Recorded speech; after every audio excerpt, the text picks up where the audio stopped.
Hello everybody and welcome back to the show. You already know who it is. And this is Little Foot Big Strides. Last time we got into it, we seen this young man, 23 years old, youngest in history to win the Powerball of $235 million. To this day, I still have not won the Powerball, nor have I tried. So, maybe my chances will change. But today, we're going to check out Powerball lottery winner who loses it all. So, strap up, grab your Capri Sun, or whatever y'all drinking on, which is great. And let's get into it.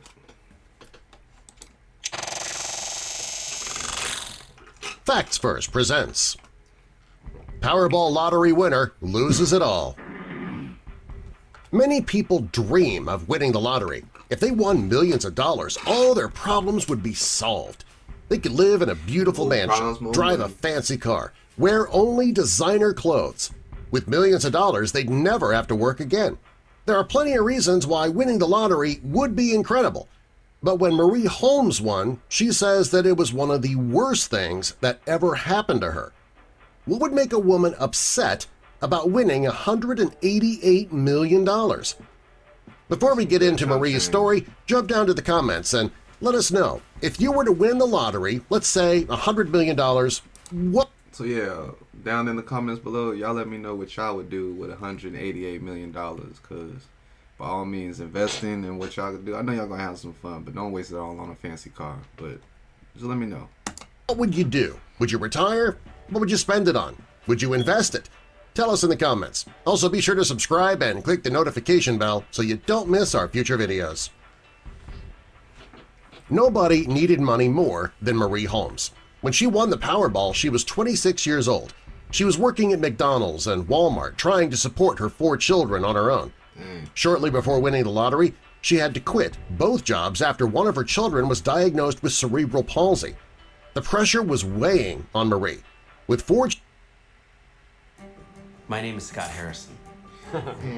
Just listen. This is my wife, my son. Bringing you 4 children and one with a debilitating disability, the pressure was mounting. So was the bills. And now that she couldn't work, things were even worse. In February of 2015, the Powerball jackpot was up to $564 million. Before heading home to her trailer home, she bought a ticket. After the drawing, Marie checked her ticket and realized that she was a winner.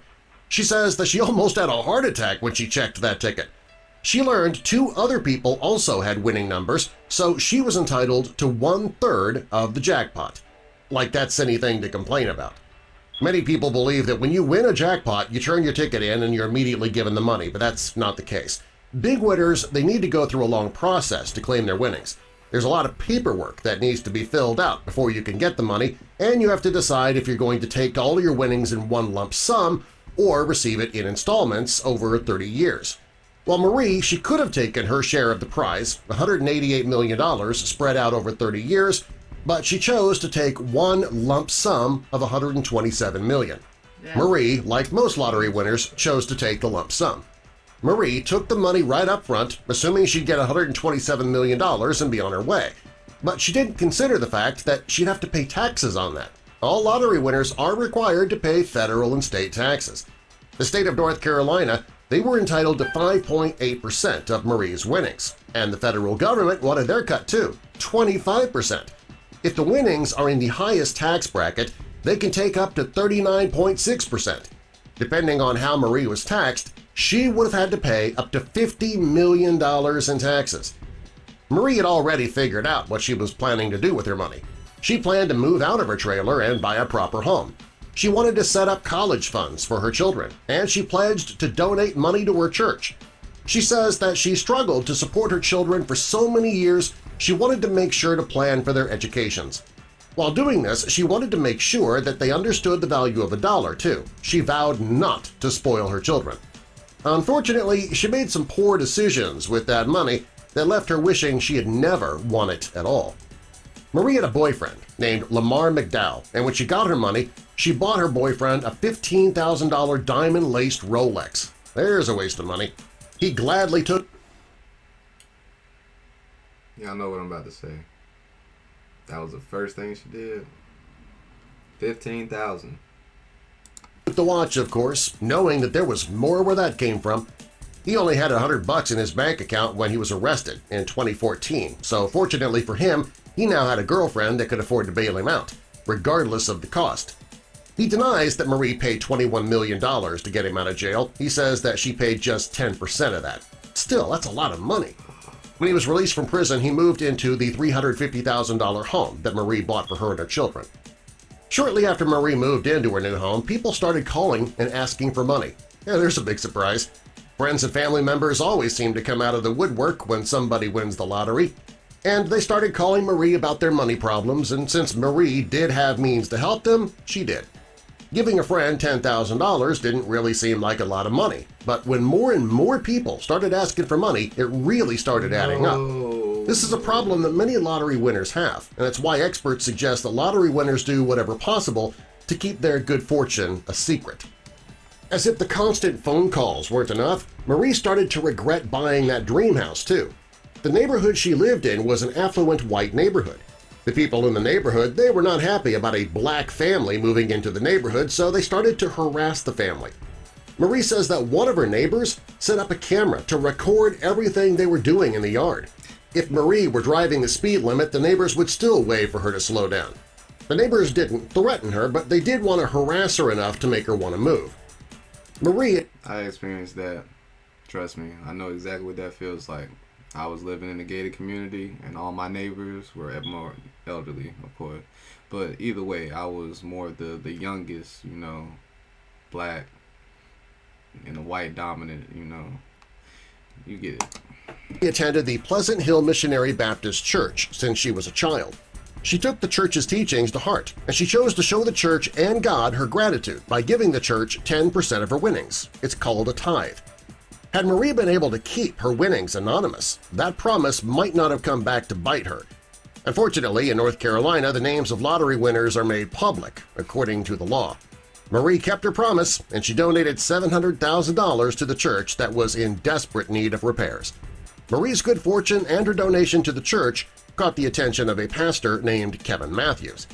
He wasn't affiliated with Marie's church, but he thought that he could get a piece of the pie. He told her that God led him to her. She and Lamar believed him for some reason, and they invited him into their home for ministerial services, and also to help Lamar make better life choices. It wasn't long before this pastor made a request. It didn't take Pastor Matthews long to show his true colors, and he asked Marie for $500,000 to help him build a retreat. And he claims that Marie agreed, although there was no written agreement. The pastor didn't want to wait for Marie to come up with the money, so he began building the retreat with his own money, and when Marie didn't put up any money toward the retreat, the pastor sued her for $10 million. Since the entire cost of the project was $1.5 million, suing for $10 million was outrageous. The stress of the lawsuit and the defamatory statements made by the pastor, Marie developed anxiety and depression. She had to start taking medication to help. She didn't owe that man nothing. They didn't sign nothing. He came in because of God led him. You know what I mean? But she didn't say anything. Assumptions. Greed. Relieve her symptoms. When people heard about what the pastor was doing, they were outraged that a man who claimed to be a man of God would be so greedy and hurtful. A YouTuber created a series of videos about the case that was called F You Kevin Matthews. The pastor just wanted to vilify Marie, which caused a lot of stress. While all of this drama was going on with the pastor, rumors began to swirl about Marie and her boyfriend. Marie started hearing rumors that Lamar was cheating on her. There was even a rumor that Marie was paying off his mistress to get them to leave him alone. A video went viral on Facebook where an unnamed woman… Did you know that you can make money on YouTube right now without starting a channel? I know it sounds impossible. Woman claimed she was having a relationship with Lamar, and he was taking money from Marie to pay for sexual favors from other women. All of this drama, combined with the problems with that pastor, it was pushing Marie over the edge. Wait a minute, so dude was in jail before. She got him a Rolex. He moved into the new house. Now, once have I heard what this man does for a job to support the family, being that she had all these kids. Keep that in mind, because I'm still thinking about it. All right. She didn't know what to do. Finally, someone stepped forward to help Marie. Iyanla Van Zant is a well-known author, motivational speaker, and a life coach. She also had a TV show called Iyanla, Fix My Life. She offered to help Marie regain control of her life. Marie's mother, Fontella, also went on the show, and she told Marie a secret that she'd been hiding. It was Fontella who picked the numbers but told her daughter that they were random. Fontella told the daughter that the numbers she chose were deliberate, and she picked them after having a dream that she had about Marie's brother who had passed away. Fontella used his birthday, the number 3 because he was her third child, and the number 25 because that's how old he would have been that year. She said she never told Marie how she chose the numbers because she wanted her daughter and her friends to have a better life. Lamar's gang name was Hot Sauce, and the truth about the money that Marie spent on his bail, well, it turned out that she bailed him out 3 times. Right after Marie won the cash, she bailed out her boyfriend and spent $3 million doing it. He kept getting into trouble, and less than a year later, she had to spend another $6 million to get him out of jail. He didn't change his behavior after that either. He was arrested. And she still owed $50 million for the taxes. The third time. This time she paid $12 million to get him out. Lamar was taking advantage of Marie's kind heart, and each time he got out of jail, he would get arrested again. Each time, the arrests took place in front of her children. People didn't like what was happening to Marie, and she didn't like that people were bashing her for bailing her boyfriend out.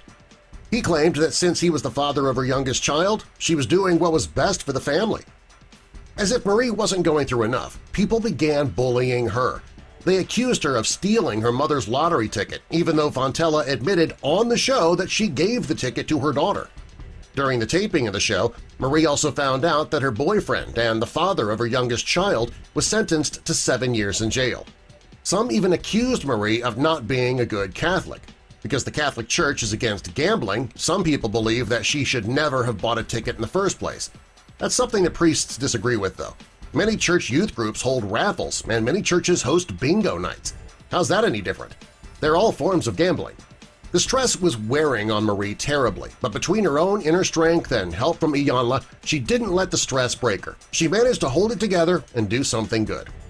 Marie wanted to do something despite all the difficult things that were going on in her life. She created the Marie Holmes Foundation, which helped people who were in her situation before she won the lottery. It was designed to help struggling families and underprivileged children. Her organization often holds large events where school supplies and toys for the holiday season are given out. Anyone who wins the lottery should use Marie's story as a cautionary tale. If you win the lottery, the first thing you should do is understand the tax laws before choosing the lump sum or the monthly payouts. Also, hire a financial advisor who can help you manage your money responsibly. Finally, if possible, keep your sudden windfall private. If your state doesn't allow that, don't flaunt your good fortune online. If strangers start calling, hang up. I'd even recommend if they are relatives you haven't heard from in 30 years, hang up. It's best to try and remain anonymous if you can.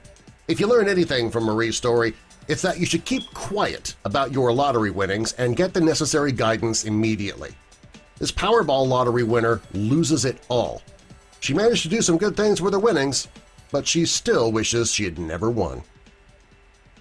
Subscribe for more. Dang, man. So y'all got to see it. What y'all think about it, though? That's a lot of money. It was, $127 million. Bad boyfriend. Kept bailing him out. Made horrible decisions. She gave a lot of good money to the church. And then you had a greedy pastor that tried to make a whole lawsuit out of it. By all means, if you get any large sum of money, make a plan, drive it straight through, and stay low-key. Don't tell nobody about your business and your plans because they're going to plot against you. Trust and believe that. So, you heard it here first. Little foot, big strides. And I'll see y'all again next time. Holla.